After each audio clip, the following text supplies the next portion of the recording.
Good evening is Wednesday, June 21st, 2023, and coming to you from Studio 1A at Lonely Tree Media headquarters in Yakima, Washington, this is the Best Lamb Sports Show.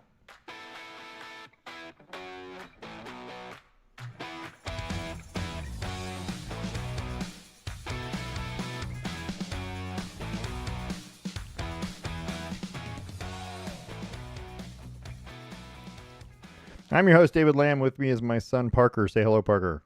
Hello, Parker. Well, it's already better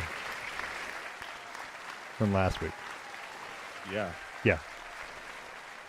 I think it's much better. And we had a much bigger crowd. We had people waiting outside to get tickets to get in. I mean, it's free, but anyway. So, much better crowd here tonight. And they're very quiet when they need to be. I like that. And you guys are the best crowd ever, by the way. Yeah. Don't rile them up.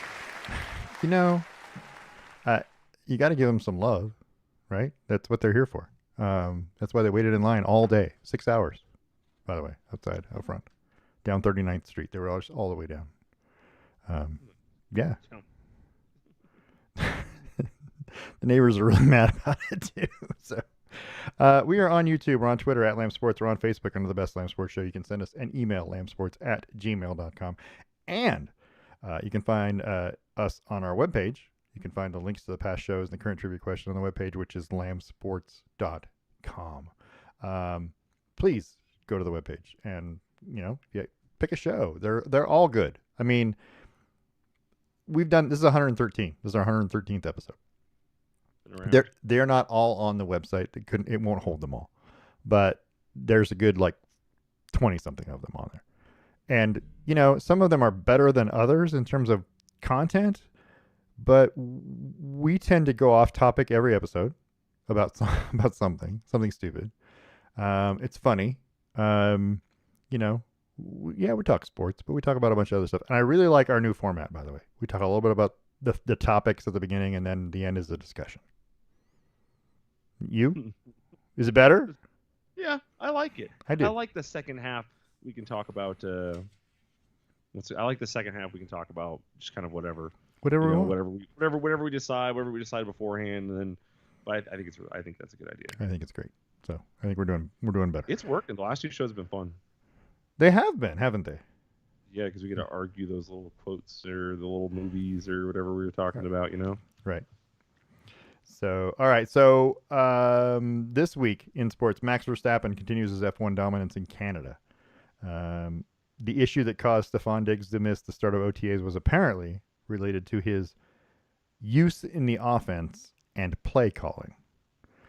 We're going to discuss that and some free agents that are out there in the NFL that might be able to help a team. Fairly large trade in the NBA involving the Suns and the Wizards. I mean, in terms of what, we'll talk about it. I think it's a fairly big deal, and I think the Phoenix Suns benefit.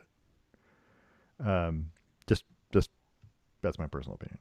But let's talk about that first. We're talking about the NBA first because it's our trivia question too. So we're going to talk about the NBA first. So right, we're going to go right into it. So the hang on, I got to get to things here. There we go. That's not what I wanted. It's always a little bit of a glitch, but that's okay. Phoenix Suns, Washington Wizards have pulled the trigger on a trade that sends Chris Paul to Washington in exchange for Bradley Beal. I think the Phoenix Suns are the beneficiaries of this trade in that Bradley Beal is younger. I think a better scorer. I would agree with that statement, yeah. I don't think he's quite the distributor Chris Paul is, but I don't think Chris Paul is Chris Paul from 7 years ago. I think this is going to help open up. Another scorer helps open up those avenues for Kevin Durant, DeAndre Ayton, those people like that. So, what do you think? I think that Bradley Beal is still an injury-prone person. Yeah. Over the last couple of seasons, and maybe his heart wasn't in it. Maybe he wasn't training as hard because he, played for Washington. It's Washington, and didn't really care. So I don't know. We'll see if it's the resurgence in his career because he's really good. He's definitely a better scorer than Chris Paul. He's not as good a facilitator. So I don't know. I don't know if it's going to yield. Washington doesn't lose anything in this battle. It seems they keep a good player or a different player. a different good player, but they still have a good guard. Like nothing really changed for them, and they're still not a good team. With this person, without this person, with Beal, without Beal, they're still not a good team. But I think for the Suns, it gives you a little more youth. I say a little more because Bradley Beal isn't that much younger than Chris Paul, and he's had a lot more injuries in his career.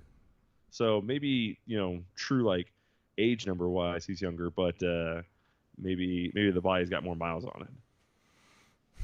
So Okay. I'm not sure. Okay. So this is going to be Chris Paul's what 1, 2, 3, 4, 5, 6th NBA team. He's been around since 2005, 2006. So he's at the end of his career. He's going to be done. He is one of the top assist man in the NBA in terms of the last 15 years, and steals.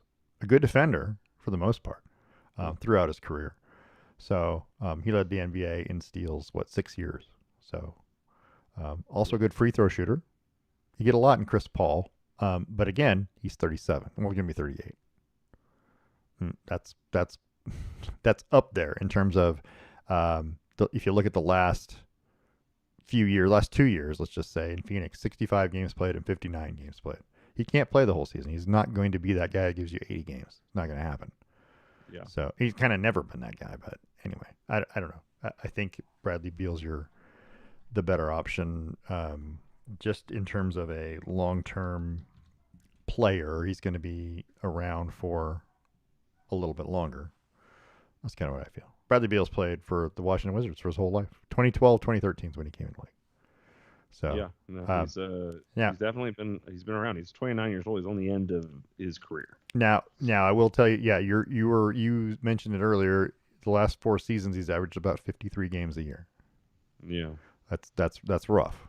And that was with having John Wall with him for a large portion of that time. Well, last year he had Kristaps Porzingis with him, so or 2 years ago he did.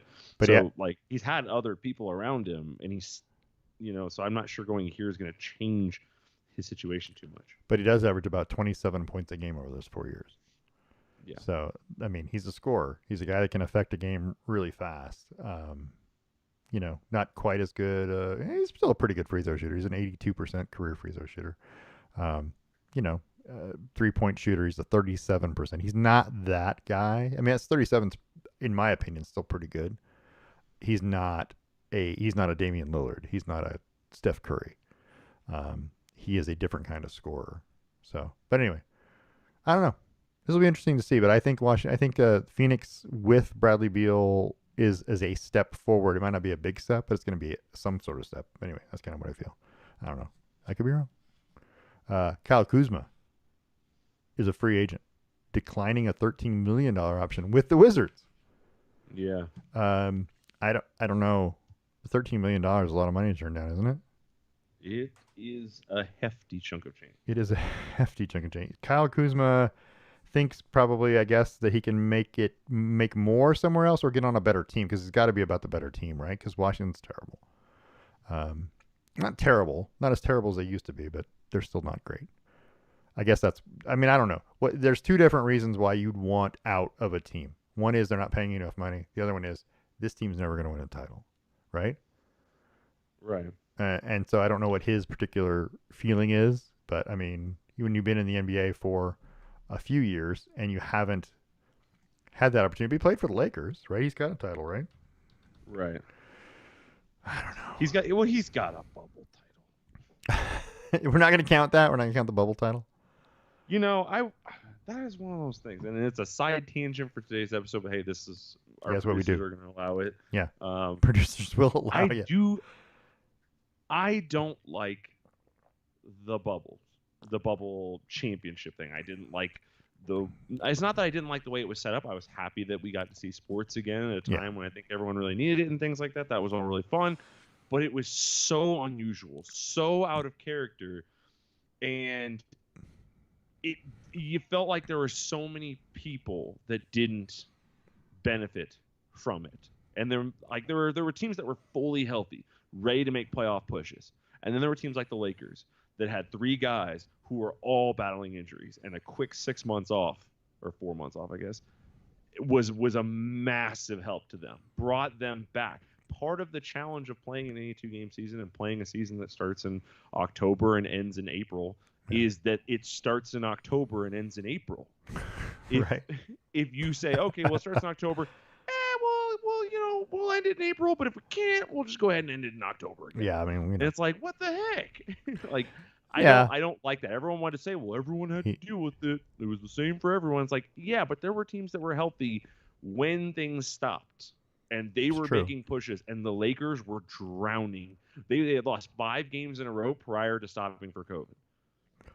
And then they came back, and they were still in a good seeding spot. So it's not like they were hurting that bad. But then everyone got time off, right? Through no fault of their own. I'm not blaming the players for this. And then the bubble started again. They had a fully healthy team, including an AD who needs time. Right. So it helped them more than it helped anyone. And I think that was, I'm not going to say unfair, because it is what it is, but just the same way you talk about, I think it's just an asterisk. I think it's the bubble tournament is the only tournament, the only finals that was ever not played at one of the two teams' houses. It's true. Like, the only time it ever happened. So he played in 61 games that year, but it was pretty big for him. Yeah, it was a big deal. 60. And even then, Lakers fans, about the trade deadline, were like, get rid of him. We don't want him here. Right. They still hated him. Yeah, it was interesting. I mean, the playoffs, that whole thing, the whole bubble was, a little bit weird. I don't know. It's hard to say. Also, we got other free agents. There's some unrestricted free agents that probably need to be talked about. Russell Westbrook is an unrestricted free agent. Is anybody willing to take him? And is he worth anything? Is the question, I guess. I mean, he's worth something if you can get him to perform. And I honestly think he's a bench guy. He's a sixth or seventh guy. And at this point, and that's hard to say about a guy who averaged a triple double, right, for a season. Maybe 4 years ago. I don't even remember how long it was, but 4 or 5. It just seems like he's the guy who comes off your bench now. Draymond Green, who still may sign with the Warriors, may re-sign, but he's available, right? That's a big. As much as I have a problem with the, what do I want to say? It's not attitude, the bravado of Draymond Green, the way he presents himself and things, which is very straightforward and very, I'm the best, prove otherwise, kind of a guy. I mean, can you blame him? No, I mean, not really. At but this point, with his many titles, he's the beneficiary of playing with Curry and others. You know what I mean? Klay Thompson. Here's what I'll give you there.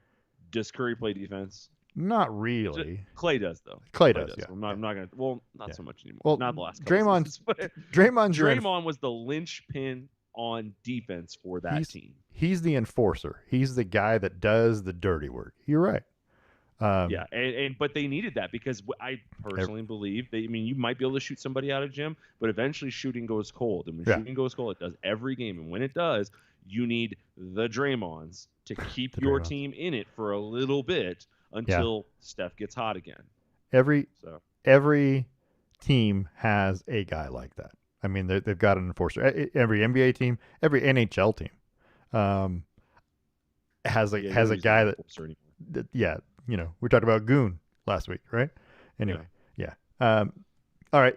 Kevin Love, also a free agent after signing the 1-year deal and helping Miami get to where they got to. I mean, he still can help a team off the bench, I think. I don't think he's... Absolutely. Yeah. Kyrie Irving. Yeah. It seems to go from place to place, and I'm not sure that he's ever going to be happy or find the right spot or the fit. I mean, they thought Dallas was it. Clearly, he and what's his name? God, why is that escaping me now? Not exactly the perfect pair. James Harden is another free agent. There's some good ones out there, but it's the classic culprits of the last 5 years. Do you know who intrigues me? Chris Middleton. Is he going to be a free agent? Yes, Chris Middleton's a free agent. I think he should leave because I think that after what happened this year with them, I mean, it took Giannis getting hurt, but afterward, and I definitely think the Heat was better than anybody gave them credit for. Right. And I have that on recording Yeah. in the first round of the playoffs this year with you saying, I don't know why everyone's sleeping on this team. It's the same squad as it was Right. when they went to the finals. Yeah. But they had a rough season and then picked it up, and then they did. So I think they overlooked the Heat a little bit. Right. But I do think that firing Budenholzer, Yeah. it's done. You're blowing it up. I think he should leave. I think Giannis should leave. Come to Portland, and Giannis is expensive. I'll take Chris Middleton too. Right. That's what I was kind of thinking. I was thinking that Portland could use a guy like that. I mean, Yeah. I don't know. Especially with all the playoff experience that he brings. Kristaps Porzingis. I can't ever say his name right. Maybe going to the Celtics. They're looking to make a deal. Yeah. Yeah, to pick him up.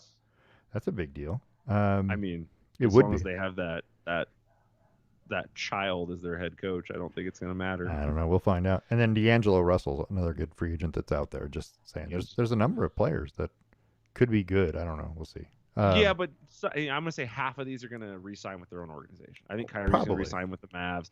I'm sure if D'Lo's smart, he's got a good situation there with the Lakers where he doesn't have to necessarily do too. It's one of the most critical fan bases that there is. Yeah. But if you're okay and you don't make waves, you can last a long time with that organization. And it's funny you mentioned that. Fan bases are one of those things that you once they've tasted success and showtime of the Lakers in the 80s, right? And all of a sudden rabid. Now it's like, oh, well, this guy sucks immediately. Oh, this is a terrible team or whatever. Comparatively, yeah, but they're not always that bad. Hey, they just won a title.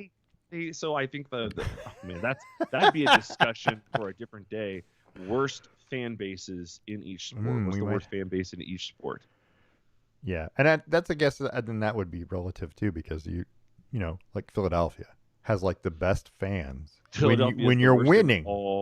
When you're winning, they're the best fans ever. If you're not winning or you do something bad, it's terrible.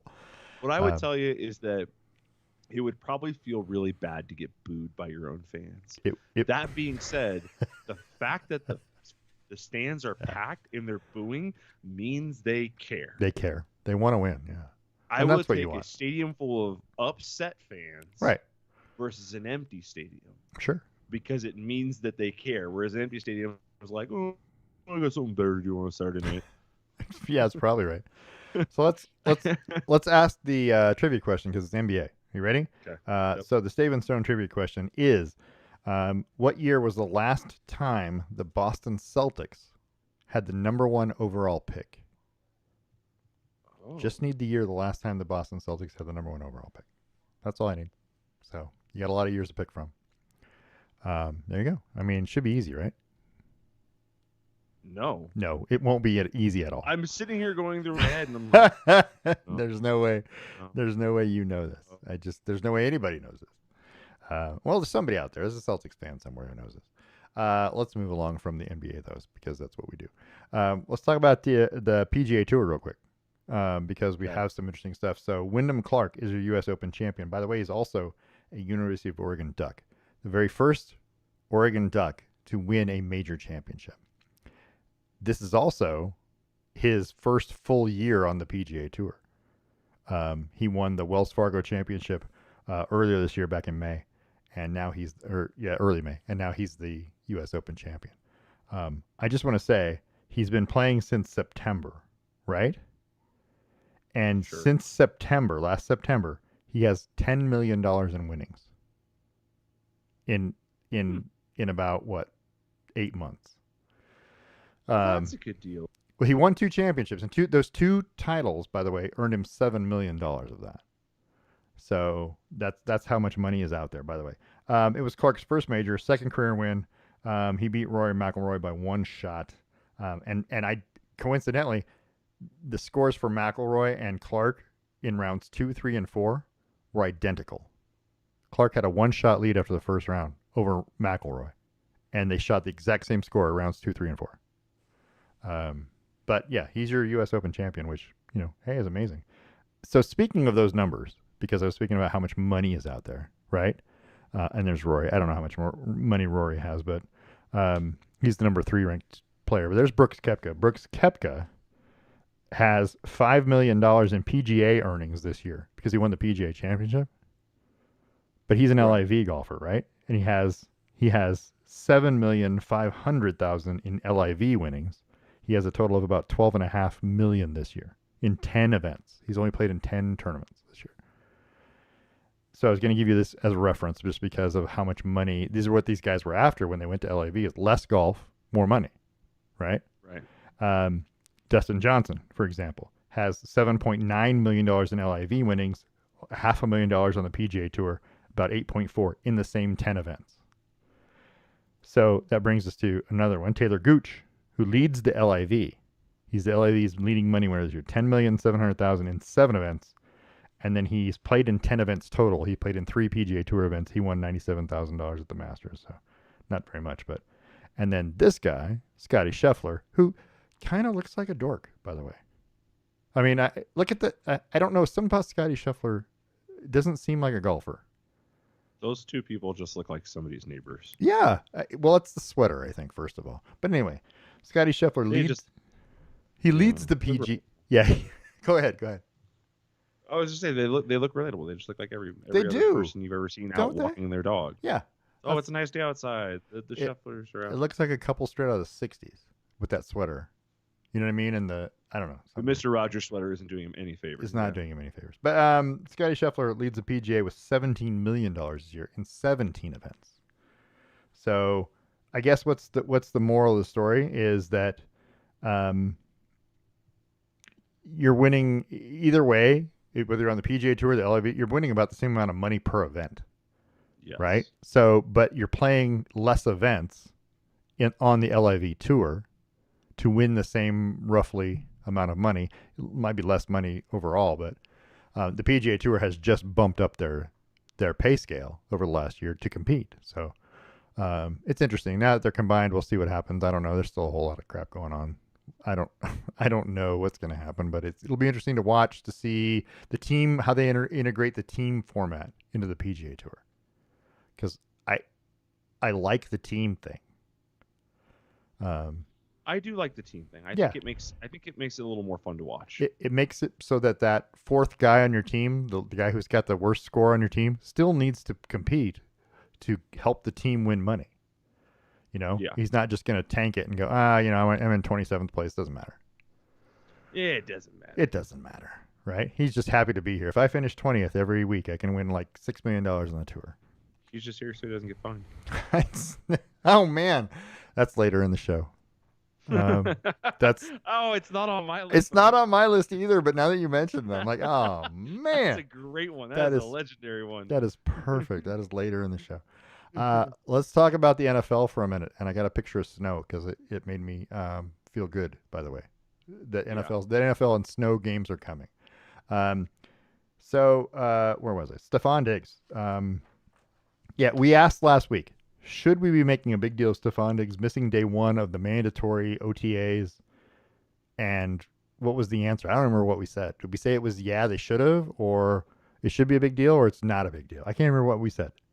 Well, we didn't really come to a consensus on whether it was okay or not okay. It just kind of was. It kind of fell on us to be like, well, they kind of got to figure out whatever the problem is first, because we don't know. We don't even know what the problem was, and because Right. we don't know what the problem was, how could we possibly weigh in on whether it was okay or whether they should be worried? Because if he had food poisoning, no, you shouldn't be worried. He's going to be fine. But Right. and if that's what the dispute was over, but if he's like, I'm not getting paid enough to deal with this crap, then that's a different story. And yeah, you should be a little worried. And so now that we know that it's about his role in the offense and play calling in general, is that a good enough reason to miss the first day of camp? I don't. So we know that it was about his role in the offense and play calling in general, but we don't know what that means. We don't That's know true. if he shows up for his little interviews earlier in the week because his agent said he was there.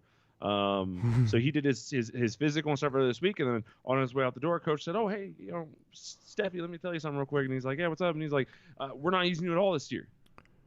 Right. Like, yeah, then you have a right to be pissed. And he's like, okay, well then trade me. Well, we're not trading you either, so no, don't even. That's true. Like then he has a right to be pissed about his usage in the offense. But if he's just complaining about some, play calling, despite the, or maybe him not being involved enough or whatever, then those are gonna seem a little petty, and you got a little something to worry about because then you have a disgruntled person who's upset with a fundamental piece of your offense. True. And that's a little harder to deal with than anything else. So Right. I don't know. All right. That's just Mike Doyce on it. Right. So we also have a couple of free agents we didn't talk about in the NFL. Dalvin Cook. Yeah. He can definitely help a team. Now he's a little bit fumble prone. I mean, maybe more than a little bit. I'll say a lot of it. A lot of it. And that even goes back to college. But he can rush for a lot of yards. I've had him on my fantasy football team a couple of different seasons. And he can definitely do you some good. The fumbles are a problem for the team, not so much in fantasy football. It's not that big a deal, but he's a good rushing running back. I don't know. There aren't that many running backs in the NFL that you feel comfortable with getting 1,000, 1,200 yards. Dalvin Cook's one of those guys. You just know he's going to get yards. I don't know.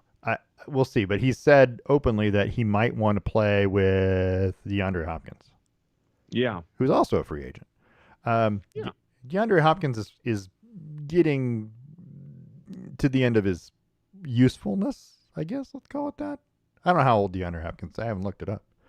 But he's definitely... he's a little older. He's not as efficient as he was 5 years ago. He's not the same receiver, but he's still a dangerous threat. And if you can combine him with another dangerous threat, it makes him even more better. I don't know. We'll see what happens of that. I'm not saying that they're going to play together, but he has expressed interest that maybe they could be picked up by the same team. And yeah, maybe. I mean, I don't know who that team would be, but they can afford both of them. That's a thing in the NFL. The other free agents that you have out there, Jadeveon Clowney. Is he worth anything still? Jadeveon Clowney? Yeah. Yeah, absolutely. Okay. He's still got tons of value. As just a third down rusher, because he doesn't play every down. I mean, he's a true pass rusher. So if you're trying to use him for anything too complicated or too much, then yeah, you're gonna be disappointed. If you're gonna try and use him all the time, you're gonna be disappointed. But if you're just, hey man, it's third down, we need your help. Perfect. He can do that. Yeah. All right. So I think he's still big and strong enough to hop in there for a play or two and go. You know who else is a free agent? Marcus Peters. Cornerback. Played for Baltimore last year. He has 32 career interceptions in 7 years?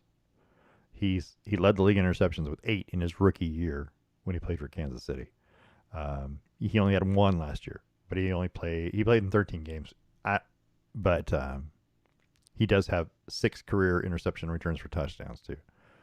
He's a good player, Marcus Peters. I mean, he was the defensive rookie of the year in 2015. But he's up for free agency. He can definitely help a team. Melvin Ingram is another one. Yeah. Melvin Ingram is important. He's important. I think Melvin Ingram is severely underrated. Yeah. Yeah, I think that he's really important. But Marcus Peters, I think that's where you start to get like, okay, he actually his play has deteriorated pretty drastically. Over the last few years. It has. I think he's lost that step, and as a cornerback, safety, maybe that's the next move is shift him to safety, and let him try and run out there. But you've got to be able to keep your legs underneath you. If you don't, you're gonna get burned. So Melvin Ingram last year played for the Dolphins. He played in 17 games. He only started 3. He didn't do much. He forced the fumble. He had 6 sacks. He did. So 6 sacks is a pretty good number. I mean, it's not terrible. Right. Not his career high is 10.5. He had 3 years in a row where he played for San Diego and the LA when they moved to LA, the Chargers. So he had 3 years in a row where he had 10.5, 8, and 10.5 sacks. I don't know. He's a 3-time Pro Bowler. That's a guy who can still do you some, again, pass rushing on third down. Yeah. It'd be interesting. You know who else is a free agent that I I think someone would be remiss if they didn't pick up, and that's Teddy Bridgewater. Maybe. I don't. I, I don't think he's going to yield much. well, He can barely stay healthy.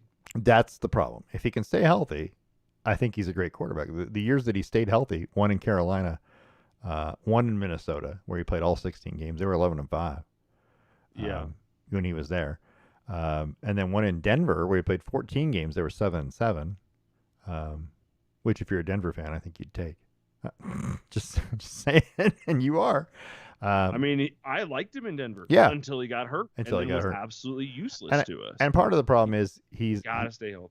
He's already played on 6 teams or 5 teams. This will be a 6th team if he changes teams. So that's hard to do. Quarterbacks, especially, because you got to learn a brand new offense, a new offensive coordinator, and get used to a brand new set of receivers. And I know that's what OTA is. That's what all the camp is for.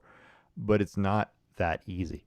Their timing thing is huge between a wide receiver and a quarterback. To know how fast he is, to know hit the route, which route he's going to take on an option. You know what I mean? You know that when you played with a guy for 3 or 4 years. You don't know that when you first come in. Anyway, it'll be interesting. Yeah. So I don't know. It'll be interesting to see. Teddy Bridgewater, I think, is one of those guys that can be a great backup quarterback. You know what I mean? In terms of come in and win even games. You know, you don't feel like you've dropped off too much, provided he's there and he's healthy. Yeah. Yeah. There you go. That's what I was trying to say. I would agree. I would agree. But Teddy Bridgewater really got hosed by the Saints when he took that team and led them to a fantastic, run throughout the season, and then they didn't reward him. Yeah. So in 2019, he was 5-0 in 5 starts at quarterback, right? Absolutely killing it for him. The AP Comeback Player of the Year, right? Yeah. Because the year before he had played 5 games, and the year before that 1 game in Minnesota when he hurt himself in camp, right? I think it was in training camp, when his knee got really bad injury, blown out. Yeah, I don't know. It'll be interesting, but I like Teddy Bridgewater as a quarterback. I think he's a good backup quarterback. He's a solid option. There are not many. Let's be honest. In the NFL, there are 15, I'm going to stretch it, 15 quality NFL quarterbacks. There are another 15, 16, 17 starting NFL quarterbacks that are meh. I mean, you could probably interchange them with each other and the team would still be the same. And then you've got that next tier of backup quarterbacks. There are not that many backup quarterbacks that you could put in and feel comfortable to win a football game for you. Yeah. Just a couple. Bridgewater's done that in a couple of different places. So anyway, I don't know. Yeah, Bridgewater's. I like Bridgewater. He'll find a place, but he'll never be the guy important. That's true. Maybe he'll never be important again. He'll just be the guy that comes in when chaos happens. Yeah, I was gonna say though, maybe at some point in time he plays for a team and a guy gets hurt. Maybe he needs to go to San Francisco. And they're already hurt already, so maybe. I don't know. Every quarterback in San Francisco got hurt last year, right? So, I don't know. There's 3 of them. All right, let's talk about Formula One. Let's talk about it. So, Max Verstappen wins the Canadian Grand Prix in Montreal this past Sunday. It was an interesting race if you were watching anything but the leader. Max Verstappen was never really in question whether he was going to win or not. He had pole and he went out and he started a lead and he had like a 3 or 4 second lead after 2 laps. And there was no choice. He was going to win unless he had a mechanical failure, which he didn't. Or unless it started raining, which it didn't. Yeah. Lewis Hamilton and Fernando Alonso battled for second place for quite a while. That was an interesting thing to watch. But in the end, it finished 1-2-3 just like it qualified 1-2-3. So it was Verstappen, Alonso, Hamilton, right? I mean, the race itself was interesting between the two, but at the end it was the same. George Russell qualified 5th, crashed on lap 12 when he was in 4th place, and he had to pit with some substantial damage. I mean, there was his tire was off. The front nose had half of it was missing, right? The front wing. He had to go in the pit. Came back and he was 8th at one point. Yeah. And then all of a sudden they retired the car. Yeah, it must have had something that was going to be really detrimental. Like Yeah, there must have been something wrong with the car. It's like, okay, if we don't retire this, we could lose the whole car. right. Yeah, it was Yeah. interesting to me. I don't know. There's a picture, by the way, of the wall that he hit, leaving a part of his car behind. It was a he made a mistake. He made a he It went was George Russell's first real like, what the heck did you just do? right. He cut the corner and just it was yeah. He just took the wrong line through it and just swung wide. But to be fair, a number of guys brushed that wall, if not hit it full on. Yeah. Yeah. So there was that. And then you had the Ferraris, who finished 4-5. Ferrari. Yeah, and that was the best finish they've had in quite a while. So I thought that was nice. And then you had Alex Albon, who he ran the fastest Q2 lap in qualifying two. Right. Yeah, he was the number one going into Q3, but that was when it was raining. But still, from a Williams car, that was amazing to me. You know, Max Verstappen's a great wet weather driver. So is Lewis Hamilton, right? Those guys are good at doing that. But Alex Albon was the guy that was fastest in a car that is definitely not the fastest one on the track. And he ran the fastest lap, got into Q3, finished 10th in Q3 of the 10 guys.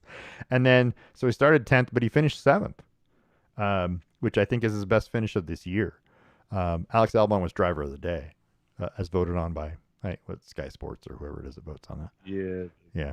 The people. The people, yeah. So he did a great job. I thought it was fantastic, but I think the Ferraris were the beneficiaries of that day. Charles Leclerc was better than I've seen him drive this year, maybe.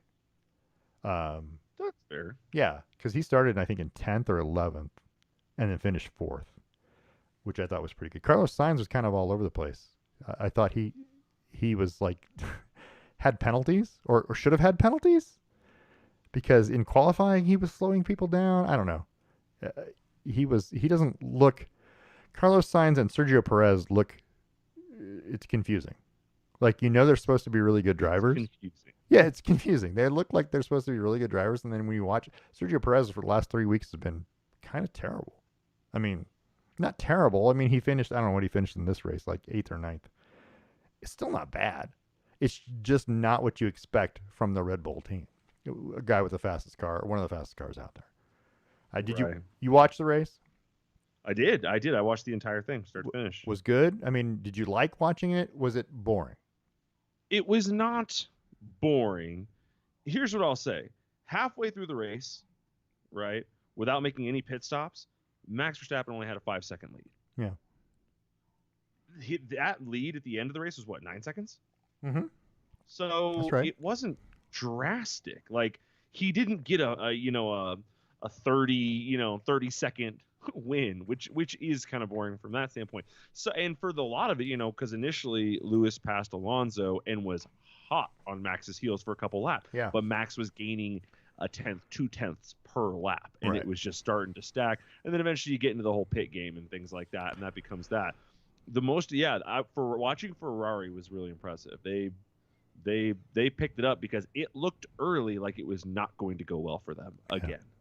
And they managed to fix it. And then watching Lewis battle Alonso was also really good because at one point Lewis was like 15 seconds behind Alonso and made up 10 seconds over like 20 laps. He caught up like a son of a gun there the last and the next thing you know, it was a 1.5 he was second close. gap, and you're like, what the heck is about to happen? And I think it was Alonso like conserving tire or saving fuel or something because he was not going full speed. But yeah, it was interesting because you thought, man, Hamilton's catching up. Maybe he's going to finish second. Nah, it never really happened. So the other thing I found interesting of this, Hamilton 2 races in a row has put down the fastest lap. Yeah. They hadn't put down a fastest lap in a season and a half. It's true. Prior to that, or a season and whatever prior to that. So whatever upgrades they got clearly did them well. Whatever upgrades McLaren did not matter. They still are in a tough way. Well, Piastri finished. He didn't do bad. He finished. He got points, didn't he? Piastri. He got points. He got his first points. Yeah, or second. Points, yeah, second. Like but anyways, so they did good. But like you expect them to be doing much, much better than they're doing, and they just are And failing. And then Alex Albon's having great races, yeah, better than Lando Norris. That should not be happening. and you expect those from the last 2 seasons. You would expect Lando Norris and Charles Leclerc to be right there in a Yeah, championship type hunt. I mean, Lando Norris was probably a 3 or a 4. You know what I mean? He wasn't yeah. like number 1, but he was definitely influencing the outcome of things. He's not doing that this year. Whatever happened, their whole team is He was in the mix, in the struggling. lead of, or not in the lead, in the mix for like a top 5 spot every race last year, it seemed. Or maybe not last year, 2 years ago. Yeah. And then last year when they changed the cars, Yep. no one knows what to do. McLaren has 17 points this season as a team. Jeez. Yeah, 17. They're behind Alpine, who has 44. Hey, good for Alpine, Right? Alfa Romeo has 9, and that's because Valtteri Bottas got points this week, which I wouldn't expect. I feel so bad for him because Yeah, when he left to go to Alpha, I was like, all right, he's going to strike out on his own. It's going to be good. And that is a great example of you can only overcome a vehicle so much. right. I think it's still a problem because he's still driving great. I think he's a great but driver. It's just the team he's on. You also need a car. You need a car, yeah. If he was I would love to see a mixed match race where they put your number 1 guy, so Max Verstappen, goes into a Williams car. Who's number 2 right now? Is it still Perez? Yeah, Perez is barely in second. Yeah, Perez would go into the other Williams car. Number 3, I think, is Lewis now. Yes. So he'd go in. What's the next above? Would that be Alfa Romeo? I think right in that realm. So Williams. So AlphaTauri's last, 2 points. Williams, okay, so yeah, then the 2 Red Bulls would go. Well, maybe that'd be the same problem. But right. 2 Red Bulls would go into the 2 Red Bulls. Williams. So it's funny because the Red Bulls would go into the AlphaTauris, right? The Red Bulls. Yeah. The Mercedes in second. Williams is in ninth, so it'd still be Mercedes. It'd still be a Mercedes. Yeah. But it'd be interesting to see, like, okay, you take this car and let's see. And they'll never ever do this. No, the reason they won't do this is because this being a debate is good. I think it being defined is bad. I think one race a year. They should have one race a year in the middle where you have 20 exactly the same car. NASCAR style race. Yeah, everybody has 20 exactly identical vehicles tuned identically. Yeah, it's the IROC challenge, right? Which NASCAR did back in the whenever. But you have the exact same 20. Your car is exactly the same as this guy, which is exactly the same as the other guy, and that way you get the feel of who's the best driver, not who has the best car. And this isn't really like a necessary thing to do, but I just get so sick of hearing Hamilton fans say, "Well, it's just the car." It's not just the car, and I get so sick of Max Verstappen fans saying, "Well, it must have been the car, right?" Right. Yeah. And it's like, okay, I just want it. I want to see people do it, so that way we don't have to listen to it anymore. Right. Yeah. So. But it'd be interesting. But yeah, it was a good race though, top to bottom. I think everyone did pretty well. The Alex Albon was probably the biggest surprise of the day. He did well. Red Bull leads the Constructors' Championship with 321 points. Mercedes is second with 167. So they're half. That's kind of a shocker. It's a ways back. Well, that Mercedes in second, or that they're that far Mercedes is in second. Well, because they've recovered most of those points over the last 4 races. Aston Martin would be higher if Lance Stroll was any kind of a driver. Wasn't weighing him down. He's definitely causing them grief. And Ferrari, if their cars were better, they're a distant fourth. I mean, they got 122 points. They're not that far back. They're not that far back. It's pretty tight between second, third, and fourth. Yeah, second, third, and fourth, anybody's race still at this point. But I mean, I'm just saying that if Red Bull doesn't score a single point in the next 4 races, and Mercedes wins first and second in every single race, that's what it would take for them to pass Red Bull and take the lead. That's not going to happen. Here come the pit maneuvers. You put it out there. Yeah, whatever. Silverstone is coming up. Silverstone is coming up, right? Yeah. We'll see if Lewis decides to force people take that inside corner. Yeah. Anyway. All right. So in 2 weeks, by the way, the Austrian Grand Prix in Spielberg. If there's one European Grand Prix that I want to see in person, it's that one, by the way. I drove past the stadium. Yeah. And it doesn't look like much. The Red Bull Ring. When it's not in use. Yeah. And then the following weekend is Silverstone. So these are the 2 weekends that, I mean, if I was going to take a European trip for 2 weeks, I'd go watch both of those races. I would literally love to go watch both of those races. I think the The Canadian Grand Prix would be a good one to go see. It would. Because especially if you could sit on that little curve at the end.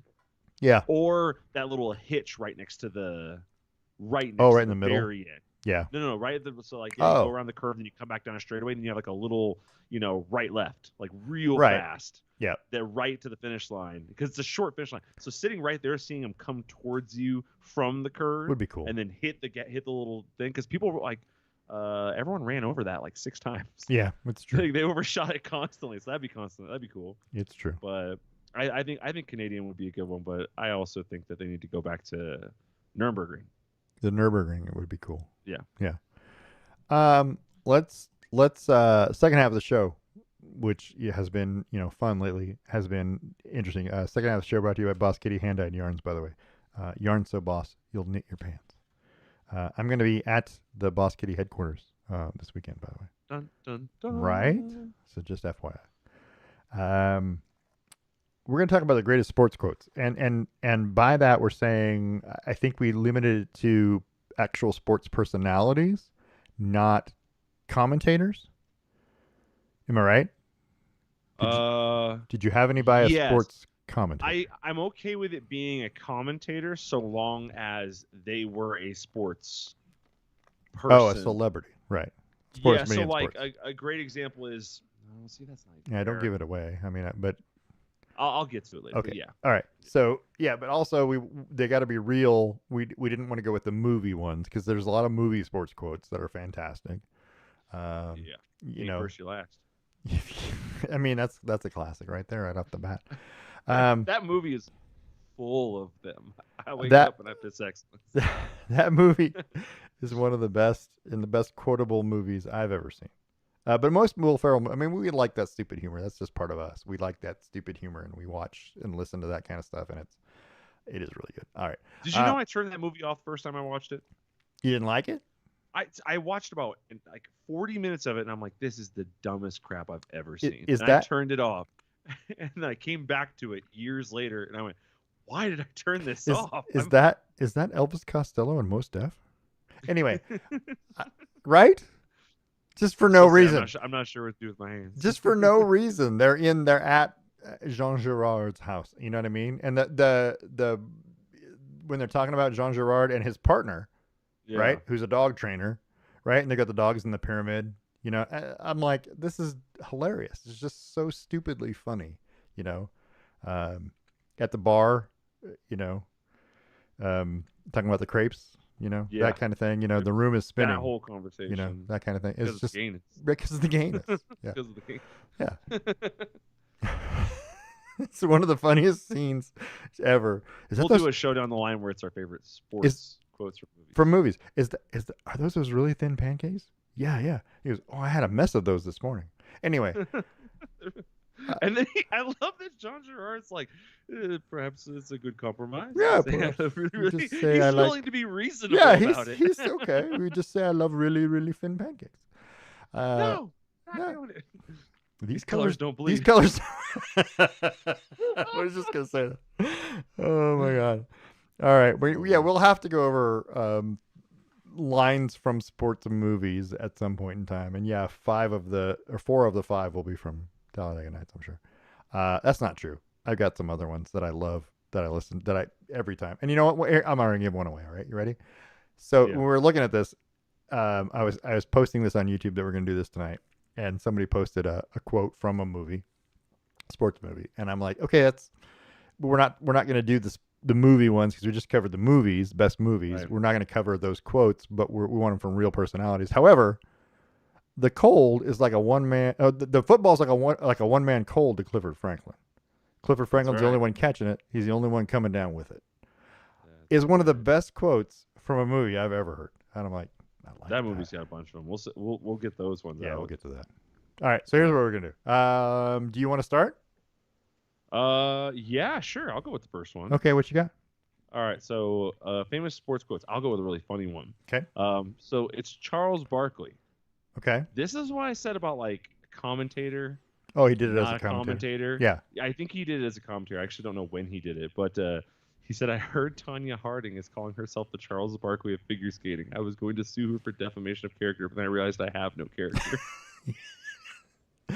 Yeah. This is, I don't know if this one should count because it's not really about sports, but it's also about Tanya Harding and it's Charles Barkley saying it.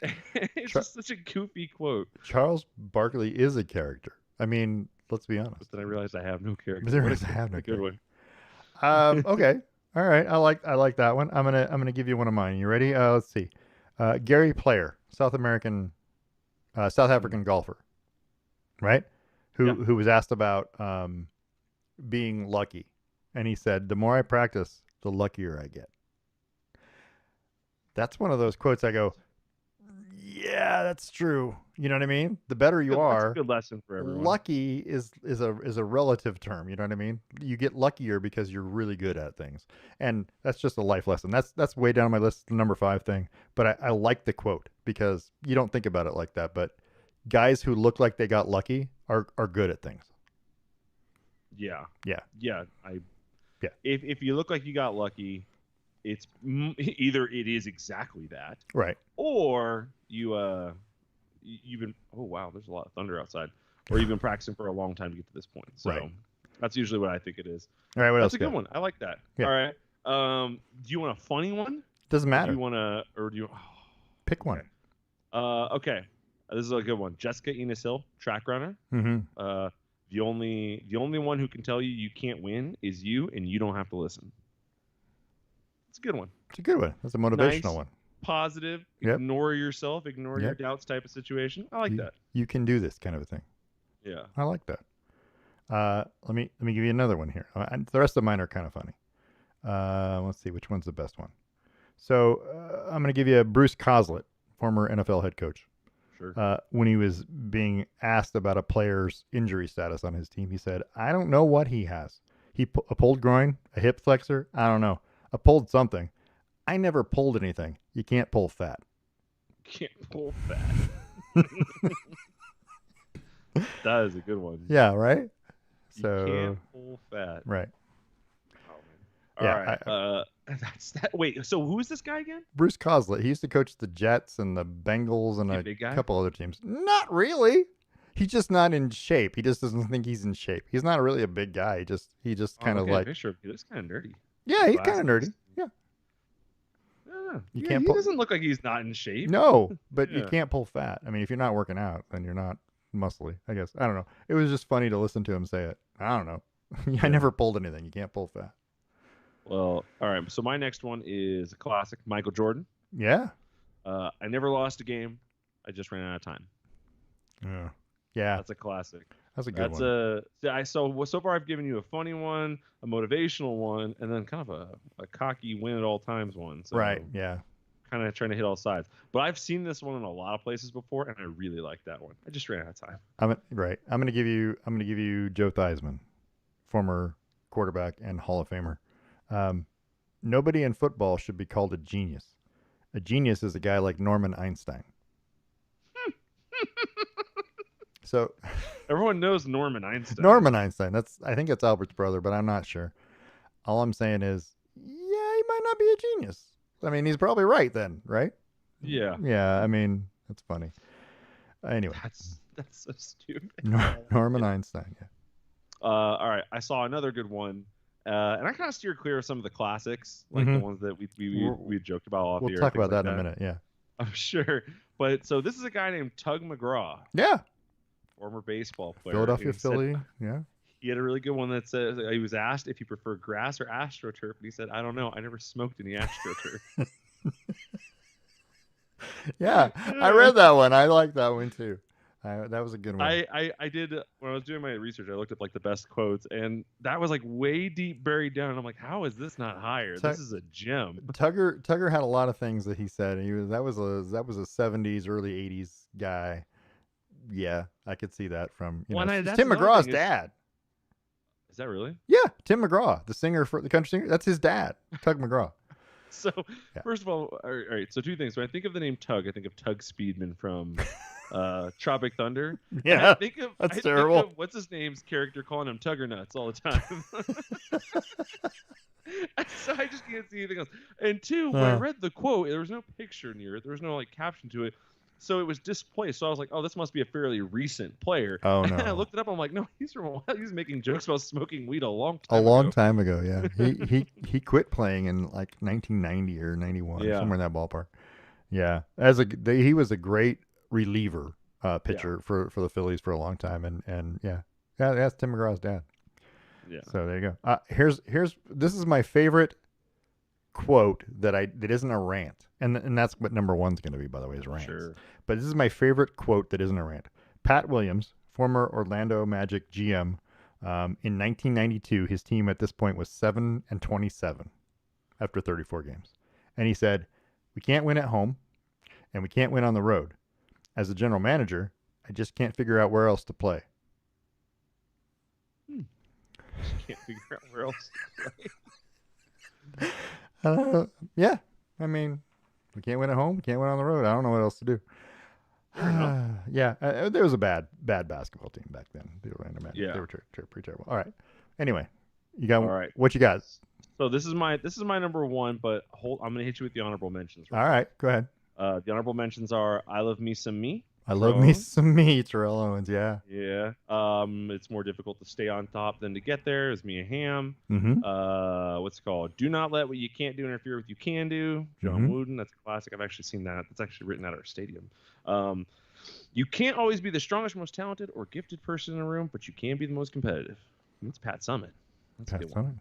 All right, my number one though is Mario Andretti. If you have everything under control, you're not going fast enough. You're not going fast enough. That's right. That's a IndyCar Formula One racer right there. That's a good. Ooh, the hair on my arm just stood up, which means I think there's lightning outside. Ooh, nice. Yeah, kind of a weird feeling right there. So, all right, real quick side note before you get your number one. Yeah, we had 1,700 lightning strikes in a 15-mile radius earlier today, just to the east of Denver. You guys get the good stuff. 1,700. I'm just gonna say this. Today we were supposed to get thunderstorms this afternoon. It literally, when I woke up this morning, it said, "Yeah, between 1 and 5 o'clock, you're gonna have thunderstorms." I was like, "Woohoo!" because I like thunderstorms. Yeah. And then about a half hour after I read that forecast, I'm looking at it again, and for some reason now all of a sudden we have 1 hour's worth of thunderstorms, a 30% chance, and I'm like, So guess what happened? We got none. The other day, the other day, I'm sitting here looking outside, and there are gray clouds to the south of us. There's gray clouds to the north of us, and they're going straight on by us. There's this literally path of clear sky straight down the middle of the sky, headed west, and nothing came over the top of us. Everything was there. You could see the rain, south and north. And I'm thinking, if any of that came our way, it would be great. No, we can get none of it. We're in a black hole for thunderstorms. We're getting these really weird winds that are just kind of like so the storm right now is moving from east to west, which is kind of unusual. The storm earlier today though was moving from west to east. Like it keeps happening like that. The winds keep changing. You're in a weird spot. You've got the stuff coming out of the south, the warm weather. You got the cold stuff coming from the north. You got stuff coming over the mountains. The plains are to the east, and it's catch weird. Some wild stuff. Yeah, I like that. I mean, I like thunderstorms, so I enjoy it. But well, come out to visit the right time. You get plenty of them. Right. So what's your number one? So my number one is a tie. It's a 5-way tie. So we're gonna play 5 separate audio clips. Hopefully, Rick can hear these. These are the best quotes that are rants, where someone went off and said whatever they said for however long they said it. But these are the best. These are the most probably recognizable quotes in sports. So here's number one. Yeah. Hold on. I mean, simple as that. It ain't about that. I mean, it's not about that at all. You know what I'm saying? I mean, but it's easy to talk about. It's easy to sum it up when you just talk about practice. We sitting here, I'm supposed to be the franchise player, and we're in here talking about practice. Well, Coach, I mean, listen, we talking about practice. Not a game. We talking about practice. So that's Allen Iverson, of course, in May 7th, 2002, when they were asking him about missing a practice and Larry Brown, his relationship with the coach, Larry Brown. And he goes on to say practice 22 times, by the way, during this 20-something minute interview after a game. It's It's probably one of the most recognizable sports moments ever. And as what I always say, anytime anybody ever says practice, that's the first thing I say. Practice. We're talking about practice. I can't hear practice without saying exactly that. You can't. That is exactly right. That is the very first thing you think of in practice. Here's another word you can't hear without knowing this quote. Playoffs? Don't talk about playoffs. You kidding me? Playoffs? I just hope we can win a game. And that was a disgraceful.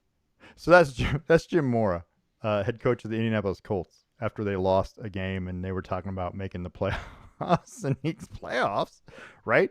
And you can't hear the word playoffs without thinking of Jim Mora now. I mean, if you're a sports fan, that's just what you hear every time this happens, right? Am I wrong? Exactly what I hear. Playoffs. Exactly, playoffs. Last year they were talking about the Broncos after like 4 weeks, and I was like, playoffs. Oh, they could be a playoff contender. I'm like, playoffs? Are you talking about playoffs?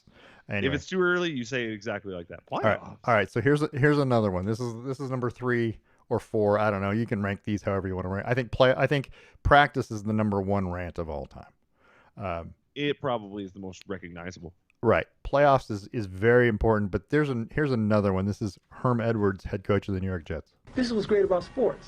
This is what the greatest thing about sports is. You play to win the game.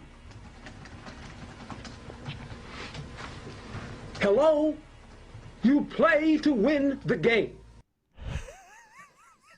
And I'm not even 100% certain what the question was.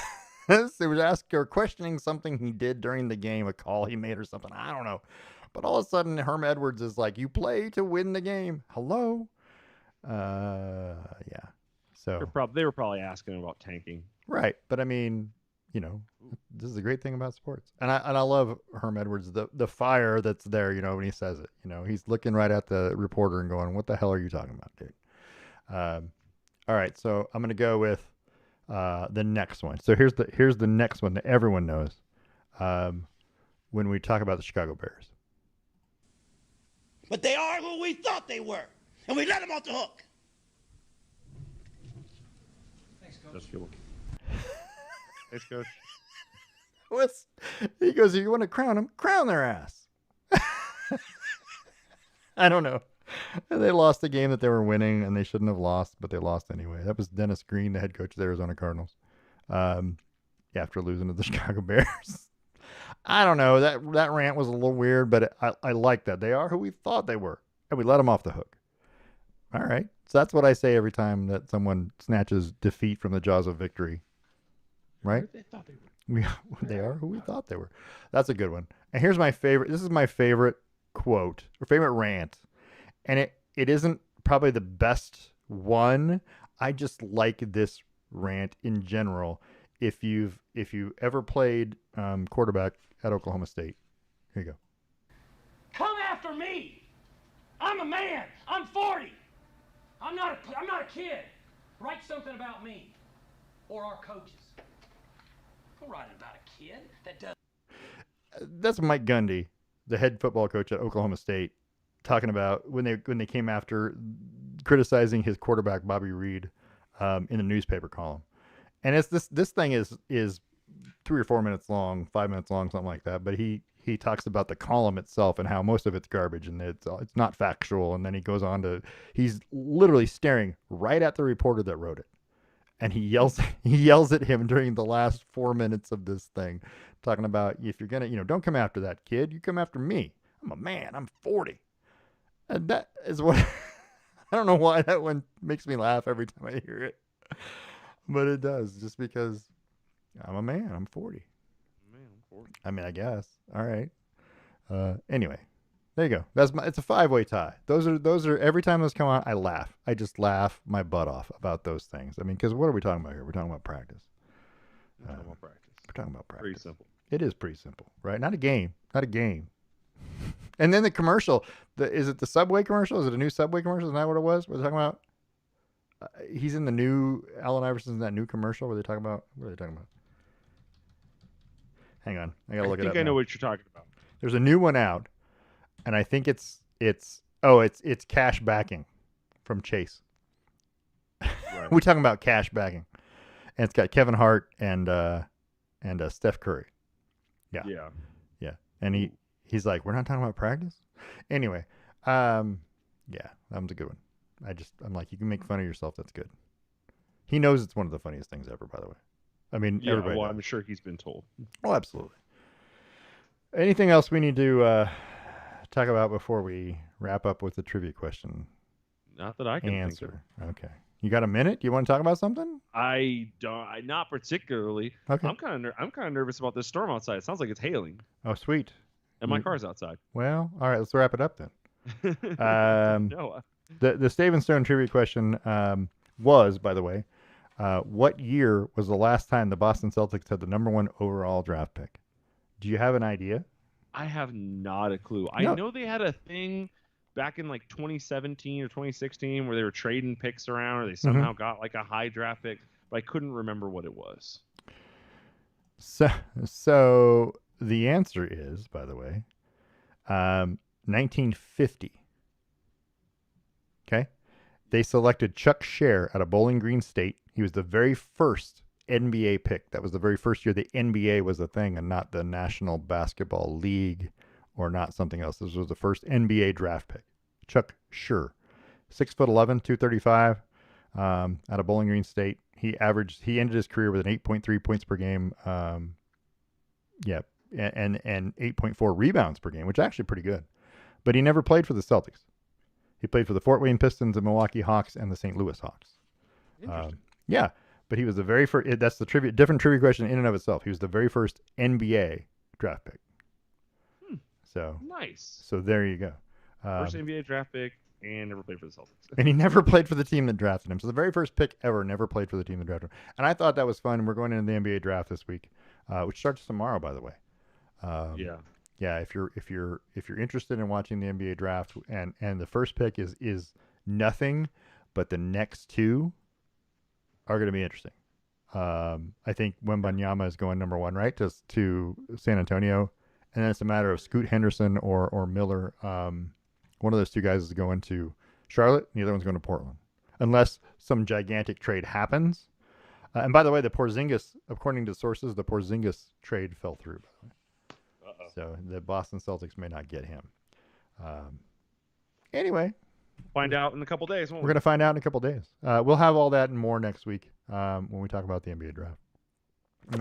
Anyway, it starts tomorrow is it on ESPN? I don't know. I'm trying to look it up. I'm trying to look the it NBA up. draft? Yeah. I bet it's on NBA TV.